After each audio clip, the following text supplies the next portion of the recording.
Good afternoon, everybody. It's a pleasure to be here with you. So I want to start by talking about TiVo. TiVo accelerated a trend which is a focus of my remarks this afternoon, how the tectonic shifts of culture have left the consumer in charge. So if you will, go back with me in time to 1999. Y2K is distracting programmers. The iPod won't see the light of day for another 2 years. That's actually a good thing because most of the country is still on dial-up, and waiting for a download is actually worse than waiting for the cable guy. It's in this context that TiVo arrives. While most households have had VCRs since the big hair and shoulder pads of the 80s, TiVo changes things for a number of reasons. TiVo allows you to pause live events. How cool is that? It allows you to go back in time, 30 minutes from when you first fired up the TV. It gets to know your preferences and records them. It follows your programs when they move to different time slots, and even allows you to power through commercials, hearsay to the chief advertising officer of the New York Times. TiVo gave consumers the opportunity to change the media value equation. It enabled them to insert the value they place on their time right smack in the middle.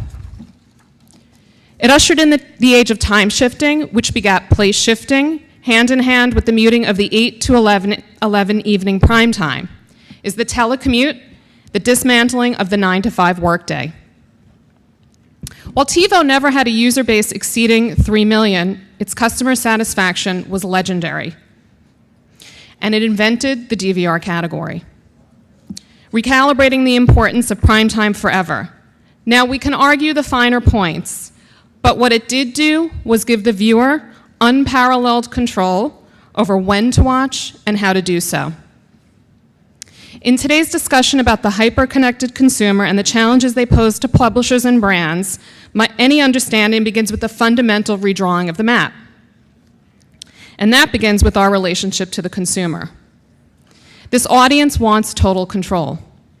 They want to consume content on their terms, when they want it, how they want it, even who and what delivers it to them. And as we all know, there is now a platform for everyone. Whereas the physical world imposes limitations and a never-ending struggle for shelf space and column inches, digital means never having to say you're sorry if you're the consumer. Your record collection, DVDs, books are no longer limited subject to the square footage of your house. Today we have terabyte pocket drives for the entire Criterion film collection, iPods that hold more than jukeboxes, and Kindles that can make Kafka, Dostoevsky, and even the Sunday Times seem weightless. Witness the birth of a consumer that can basically access the combined brain power of Francis Crick and IBM's Watson through Google, and the buying power of a Buffett thanks to Groupon and Living Social. So the appetite for content of all kinds has increased. And after a flirtation with aggregation, readers are moving towards curation, clamoring for value and quality. The consumer is now untethered and hyper-connected. And what does that mean for us at the New York Times? Our readers tell us that they place their trust in what we report, that it nourishes them. And yes, they tell us that our content makes them feel more connected to the world. If anything, their relationship to us has been strengthened. But admittedly, their needs and wants have changed. And this demands that we observe and respond to these opportunities. Across the New York Times Company, we've launched a number of initiatives that allow us to anticipate what's next and to assess the implications of this brave new world so that we can ably respond to this volatile marketplace and remain out in front. Admittedly, while there's immense opportunity, the current marketplace can be awfully confusing. Seemingly, there's an endless, never-ending string of newfangled approaches which impact our deceptively simple job of getting the world's best journalism into the hands of the consumers that desire it. Fortunately for us, we have a clearly defined mission, a brand promise to create, collect, and distribute high-quality news and opinion across all platforms. This remains our North Star. It provides us with a clarity of purpose. It tells us what to do, and perhaps more importantly, what not to do. Our readers still expect excellence from us, and they want it across all available platforms in a way that's timely, accessible, and for us, that is the challenge. So I've been asked to speak to you today about the challenges of reaching the hyper-connected, always-on consumer. There are many challenges, to be sure, but for us at the Times, 3 are central. Understanding our customers, innovating new experiences, and the downstream impact of both on our operations. I hope to illustrate through some examples of things we're doing at the New York Times, how we are turning these challenges into opportunities. So first, how do we understand our customers? At the New York Times, we've always made it a priority to understand our customers.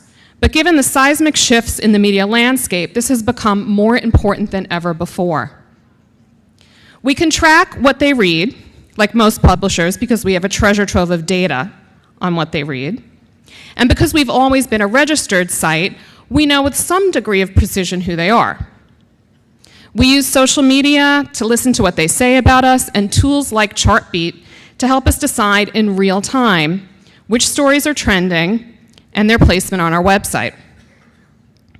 While these approaches and tools have added incredible sophistication to our understanding, I would argue that there's nothing that substitutes for the physical. Sitting down, listening to your customers, hearing them talk directly about your products and services one-on-one. Only then can we get beyond what they do to why they do it. That's why we've invested in a customer insight group, which is literally our direct line to our users. This department has expertise in 3 discrete areas: data analytics, user experience, and product research, and customer research. Its mission is to create actionable insights to build better and more lucrative relationships with our customers and also with our advertisers. The group's Insight Lab, which launched in 2009, conducts studies with thousands of our most engaged users. 2 recent Insight Lab's work studied iPad behavior among our most ferocious Times readers. In the first round of research, we learned that many are now consuming more news than ever before, and they do so cross-platform. Over 80% of our iPad users read the Times on at least 2 platforms, and over half juggle 3 or more. It's no secret that we, along with the entire newspaper and magazine industry, were worried that the iPad, more so than any other digital device, might cannibalize print. So we were delighted and a bit relieved to get the results from this study. We were so intrigued by these findings that we commissioned a study specifically on cross-platform behavior. The first set of findings, which we just got back last week, are fascinating. Mobile usage of the Times is the most utilitarian, just the facts, ma'am. While they have their smartphones with them all the time and usage is constant throughout the day, users are really snacking, filling in, if you will, when they have a spare moment. At the doctor's office, at the soccer field, you get the idea. While they use their smartphone devices to fill in the small interstitial moments, as one user put it, they also tell us that our content made those moments more meaningful and valuable.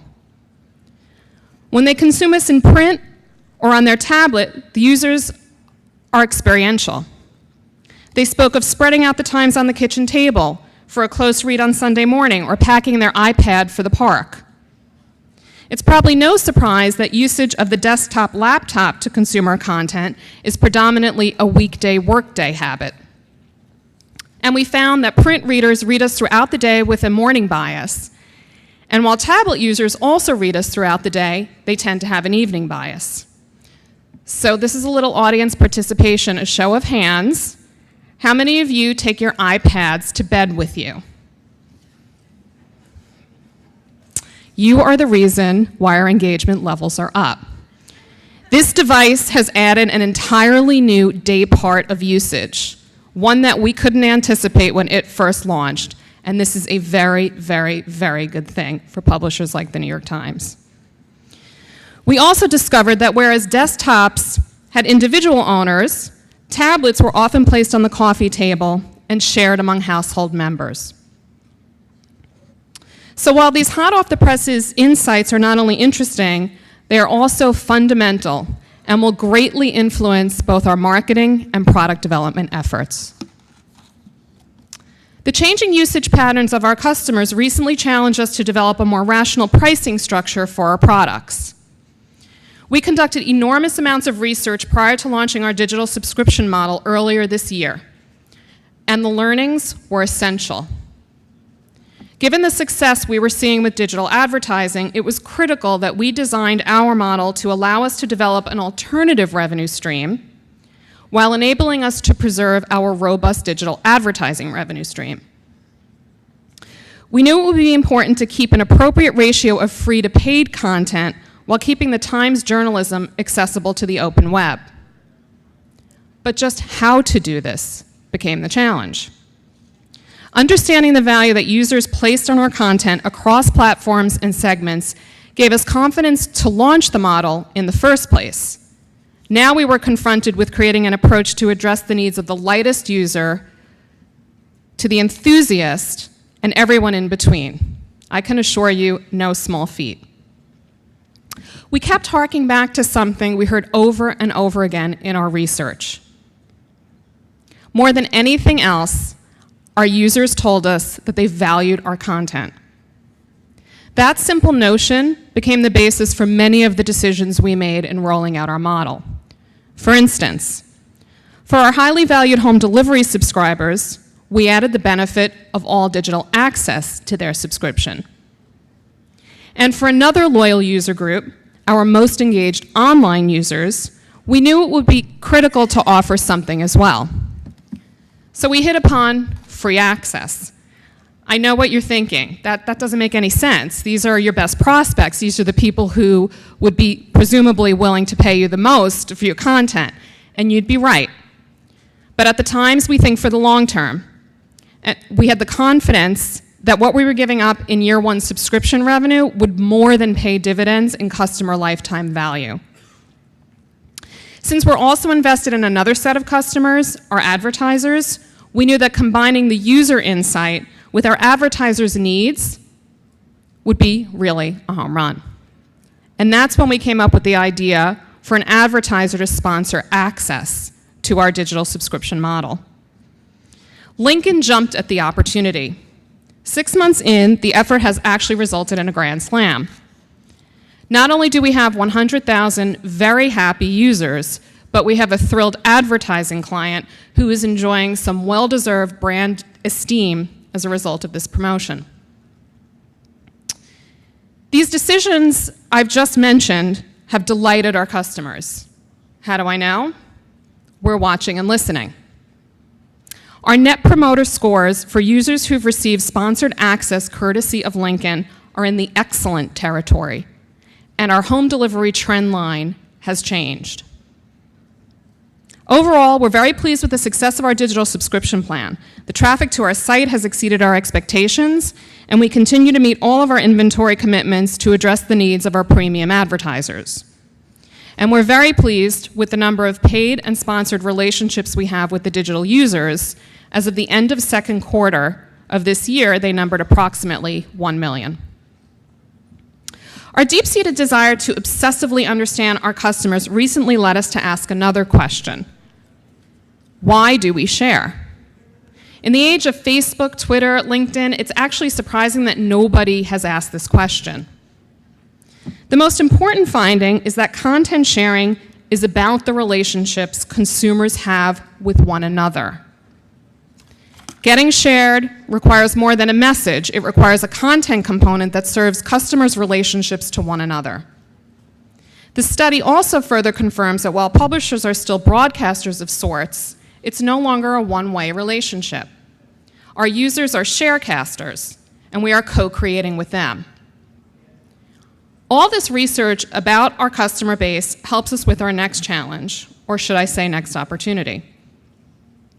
As I said before, we remain focused on job one.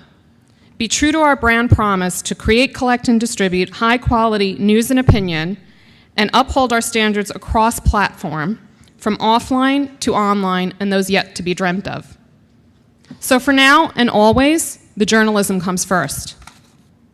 The quality of our content distinguishes us, but now we are further challenged to deliver this news content in new and innovative ways to consumers who are just a click away from a multitude of options. So how have we done this? We've done it by infusing a culture of innovation throughout our organization. I am not going to tell you today that any of this has been easy, nor has it been a friction-free process. But just as we have embraced our history, we own and learn from our mistakes. Our former executive editor, Bill Keller, recently recalled when the online operation was located off-site, and in his words, our news colleagues viewed the web as largely an afterthought. But over the last 10 years, we've integrated our print and online news operations so that we can tap into the capacity of all our talent and leverage it across all platforms. Last year, before Jill Abramson, our newly installed executive editor, assumed her current position, she deviated from her regular duties for what I'll call a digital tour of duty. For 4 months, Jill visited digital pure plays and dynamic startups, all in the news and information space. Among other things, she learned that these organizations were single-mindedly focused on winning the morning. I applaud Jill's willingness to learn as much as she could about our digital news landscape and put her learnings into practice in the manner in which we organize our own multimedia newsroom. Jill also spent some time looking deeply into what we were already focused on internally, and she was struck by our own continuous invention. In particular, she recalled her first look at a new project which enables us to embed video in a long feature.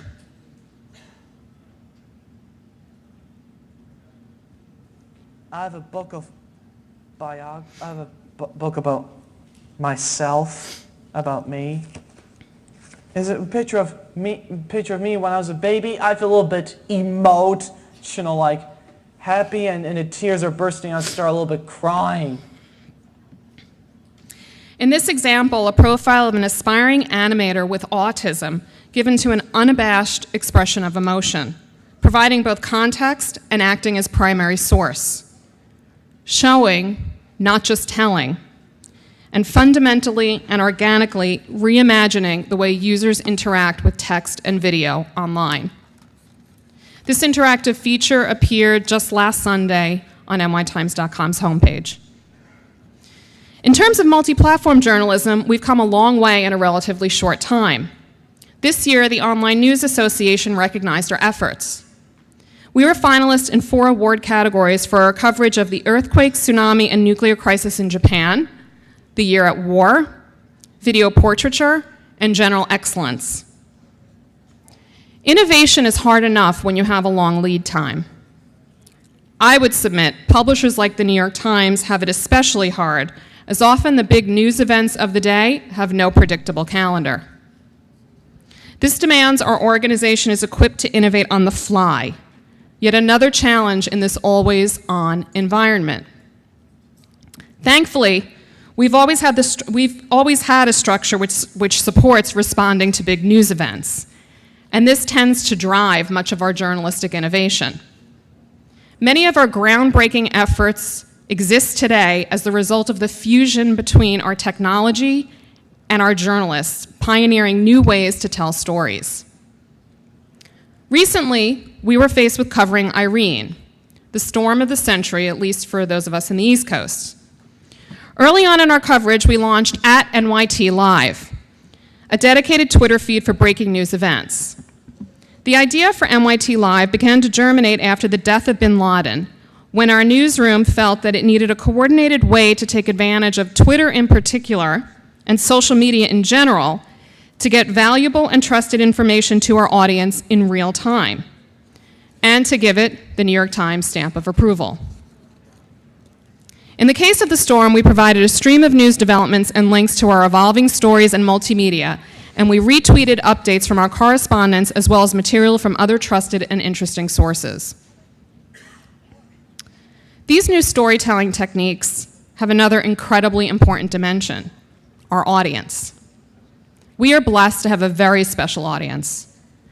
They come to us for our content, and much of our experimentation centers around a desire to unlock this community and co-create with them. For Irene, we cobbled together a photo visualization literally on the fly, asking readers to document the storm, and they responded with hundreds of uploads using Instagram. I'd say our users are not only curious and smart, but they take a pretty good picture to boot.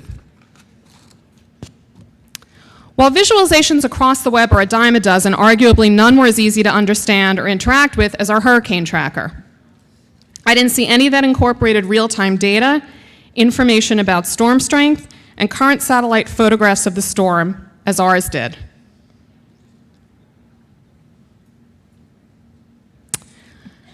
And here is something really very cool. Any Yankee fans out here? Okay. What's that? I actually, true confession, have a dog named Jeter, so you know where I stand on this matter. Last week, I know some of us were very happy celebrating that the Bronx Bombers had won their division and a playoff spot, and I know probably more than a few of you were not too happy about that. But we recently had a lot of fun putting together this 3D nonstop motion graphic, which illustrates just how it is that Mariano Rivera managed to become baseball's all-time leading closer.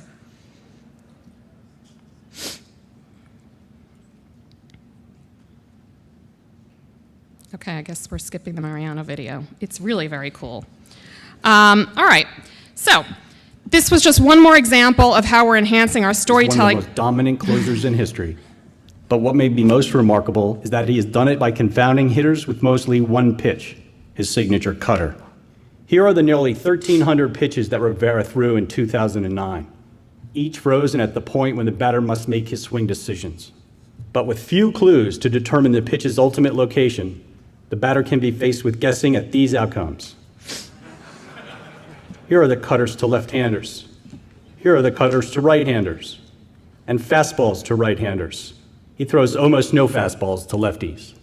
As this map of his 2009 pitches shows, Rivera is remarkably adept at hitting the corners, keeping the ball away from the middle of the plate, the easiest spot for a batter to make good contact. Looking from this perspective, it's not surprising that the real hot spot is inside on a lefty. I think he could hit that spot with his eyes closed. So again, just one more example of how we're innovating our storytelling techniques on behalf of our users. Our deep understanding of our customers' desire to access our content on a multiplicity of devices and our desire to provide that content in an innovative and cutting-edge manner is exciting, but also presents challenges. It may be hard to believe given the number of products and platforms we're currently on, but as of April 2010, we didn't even have a dedicated mobile team. Today, our mobile technology team is built out with a sizable development staff, a dedicated editorial group, an enhanced in-house and offshore QA group, and apps across all major platforms.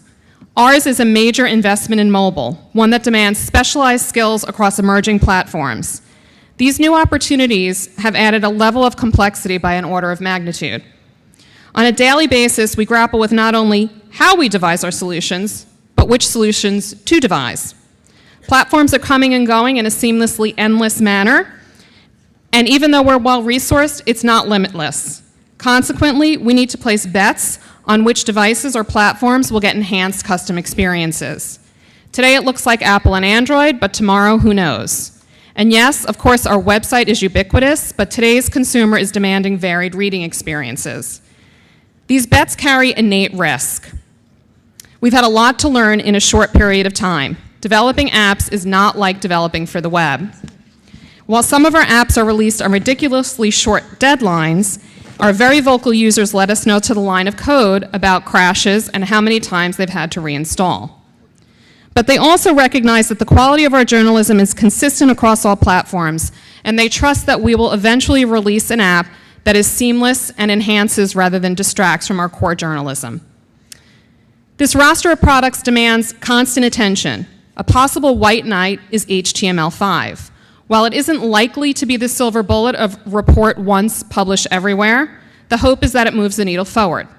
Like many of you in the industry, we are in the process of developing our core products with HTML5, and yes, that's a bet we're making. One of the first challenges we discovered in the way we work was that the culture of innovation can't be grafted on to how we have always worked, but necessitates we change the way we work. For innovation to truly become part of our DNA, we found that not only did we have to break down the silos between print and online, but we needed to mash up the disciplines of journalism and technology.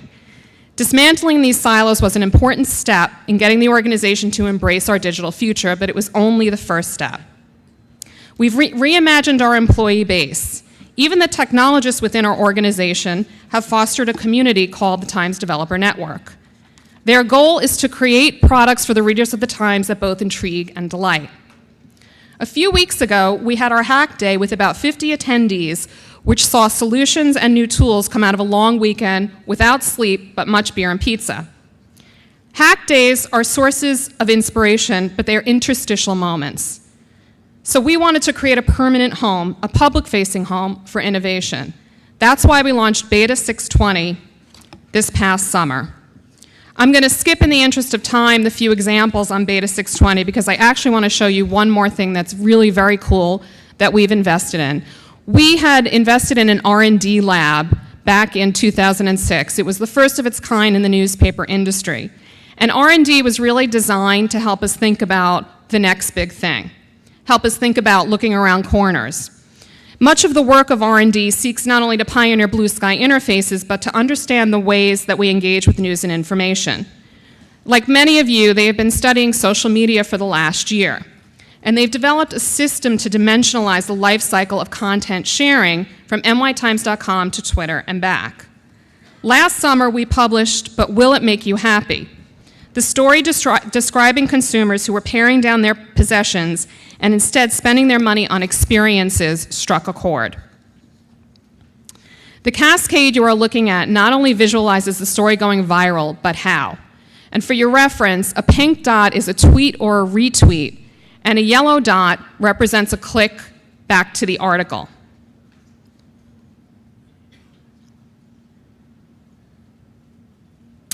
Its inflection point, how a tweet from a network scientist was shared 27 hours later by Tony Hsieh, the CEO of Zappos, to his 1.8 million followers. From there, it exploded. Thousands of links back to the site, giving the story new life. This isn't just a pretty data visualization. We think it's a new way to be in the conversation with our readers and a gauge of online engagement. It's the power of social news made visible. In a sense, re-engineering and quantifying word of mouth. Many of our marketing partners have seen our R&D lab.